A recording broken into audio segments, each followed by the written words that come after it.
வணக்கம். முருகன் திருநெல்வேலி. அவர் தேவனுடைய ராஜ்யத்தின் ரகசியங்களை அறியும்படி உங்களுக்கு அருளப்பட்டது. மற்றவர்களுக்கோ அவர்கள் கண்டும் காணாதவர்களாயும் கேட்டு உணராதவர்களும் இருக்கத்தக்க அவைகள் உவமைகளாக சொல்லப்படுகிறது அப்படின்னு சொல்லி ஒரு வேத பகுதி.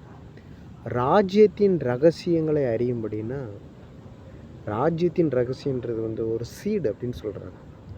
நம்ம ஒரு வார்த்தை கேட்குறேன், கடவுளுடைய வார்த்தையை இப்போ கேட்குறேன். இந்த சீடு, இந்த விதை உங்கள் இருதயமாகிய நிலத்தில் விழுகிற அதுக்கு ஒப்பிட்டு தான் அதை சொல்கிறாங்க. அந்த வசனத்தை ஒரு விதை அப்படின்றாங்க.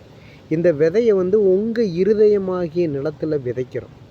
அந்த விதை ஒன்று 30, ஒன்று 60, ஒன்று 100 பலன் தர்றது யார் கையில் இருக்குது அப்படின்னா, அது உங்கள் கையில் தான் இருக்குது அப்படின்னு கடவுளுடைய வார்த்தை சொல்லுது.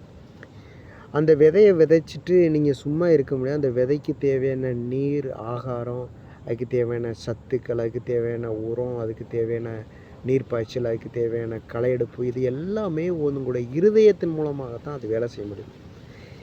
தேவனுடைய வார்த்தை அப்படியாப்பட்ட ஒரு சீடு. அதை அவர்கள் கண்டு காணாதவர்களும் கேட்டு உணராத இருக்கிற மாதிரி இருக்குமா.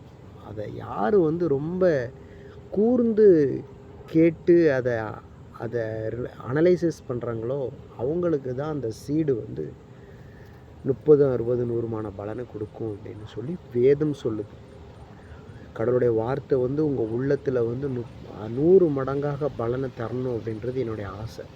இருதயத்தை திறந்து கொடுங்க. கடவுளுடைய வார்த்தையை உங்கள் இருதயமாகிய நிலத்தில் விதைங்க. 100 பலனை உங்கள் வாழ்க்கையில் அனுபவிங்க.